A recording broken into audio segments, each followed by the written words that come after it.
Hi there.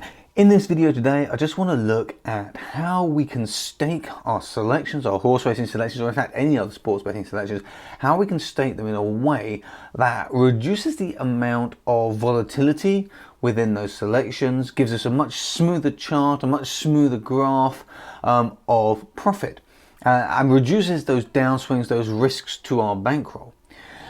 Now, the first thing we've got to do before that, so step one, we've got to make sure that the strategy that we are using is a profitable strategy, that strategy actually has an edge. Now, there are a few ways that you can do this, a few ways that you can determine whether your strategy has an edge or not.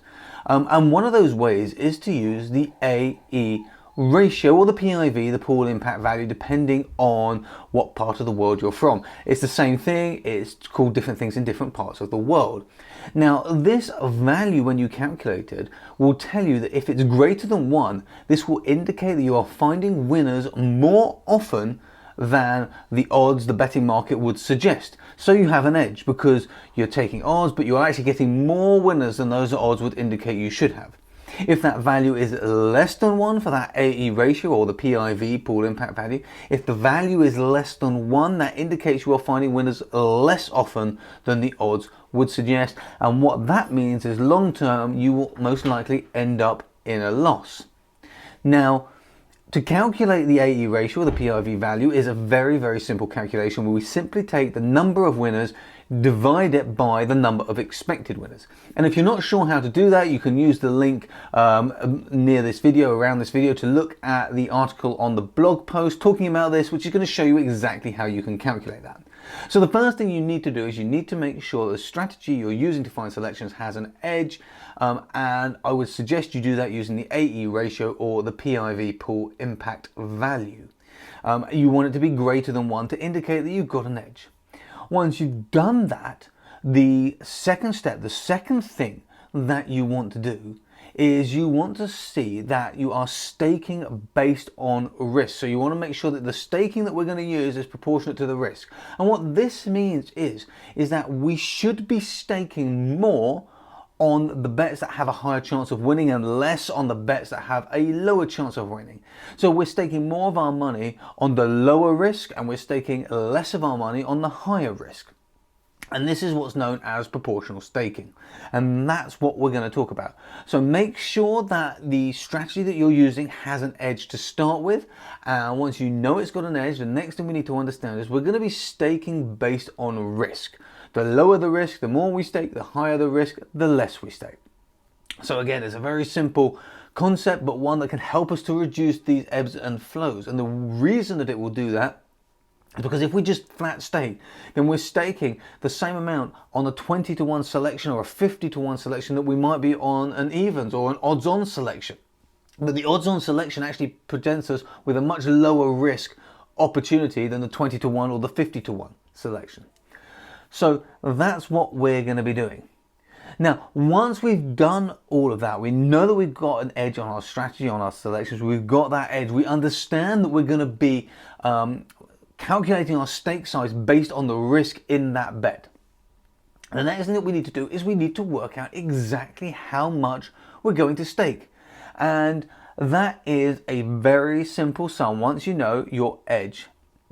And the fact that we're going to be proportionally staking. So we're going to be staking based on the risk, which means that we're going to be staking based on the odds. The higher the odds, the less we stake. The lower the odds, the more we stake. That means the lower risk, the more we stake, and the higher risk, the less we stake. So before we do that, we have to determine what our edge is and how we're going to use that to calculate our stake. Now, we could just simply take our AE ratio edge. So for example, if our AE or our PIV score indicated that we had a 10% edge, so for example it was 1.10, we could just say, well, we got a 10% edge and we're going to use that in the calculations to determine our stake. But I don't recommend you do that because it's very difficult to get a 10% edge, and the chances is that long term that will come right down.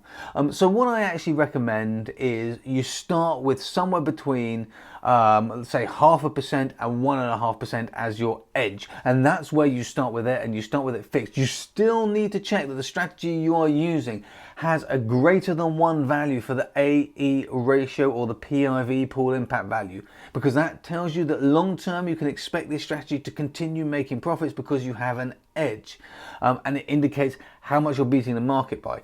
However, I don't suggest that you use that calculation to determine the edge you're going to use for our staking calculation. So we've got two calculations here. We've got one that's determining whether the strategy has the edge, and that's the AE ratio.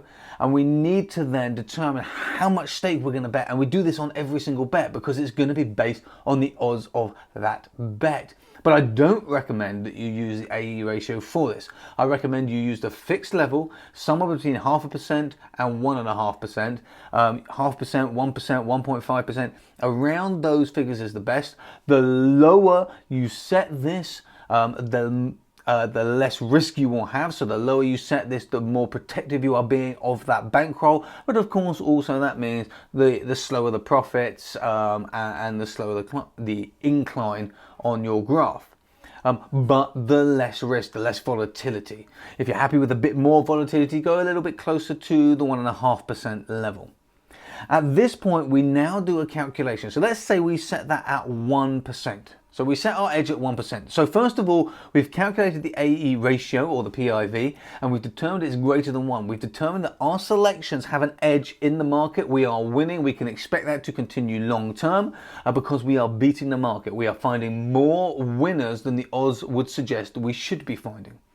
So now that we know that we're beating the market, we then have moved on and we've decided and understood that we should be staking more money on lower risk opportunities and less money on higher risk opportunities. That's excellent. We've now set our fixed edge to determine how much that stake is going to be at 1%. Now, to calculate our actual stake, we simply take our edge, so that's 1, and divide it by the decimal odds of the horse. So we take 1 and divide it by the odds of the horse, and that's going to give us the percentage that we should be staking to bet from our entire bankroll on that horse. And this percentage is going to maximize the growth of the bankroll. So that will go back into the bankroll. We've got a new bankroll. When we've made a profit, we've got a new bankroll, and the next bet we make is based on that new bankroll. And what this whole process does, is it stops your graphs from doing this as they go up, and it does a more linear, a more gentle slope. We remove the ups and the downs, or at least we remove a lot of those ups and those downs. We create a smoother journey. We reduce the risk to bankroll, and we still see an increase in growth in our bankroll and a good profit. Now, just to clarify, this staking strategy is optimal for bankroll growth. It's not designed to make you the biggest profit. What it's designed to do is it's designed to protect your bankroll, to reduce the risk of losing that bankroll entirely.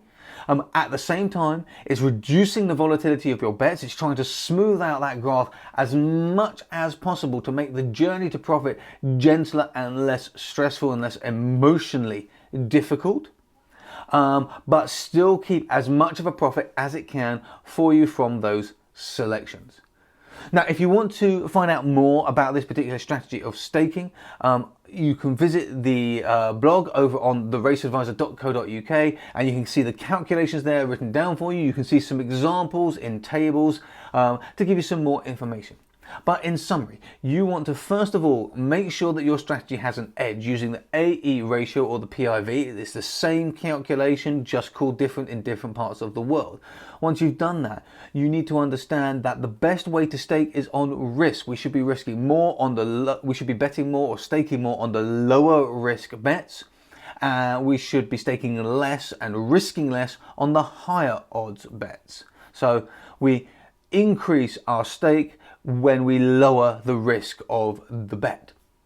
Once we've understood that, we choose the edge that we believe we have in the market, and I would suggest you start between 0.5% and 1.5% initially. And once you start between 0.5% and 1.5%, we then calculate on each bet, we calculate how much we're going to stake on it by taking our edge and dividing it by the odds. That gives us the percentage we are going to stake on each bet. So if a horse is 3-1, so decimal odds of 4, we would take our 1%, divide it by 4. So that is how we work out how much we're going to be staking on each bet. So thank you very much for watching this video. Please do head over to the blog at www.raceadvisor.co.uk. If you've got any questions, fire away, and I will look forward to seeing you in another video. Bye for now.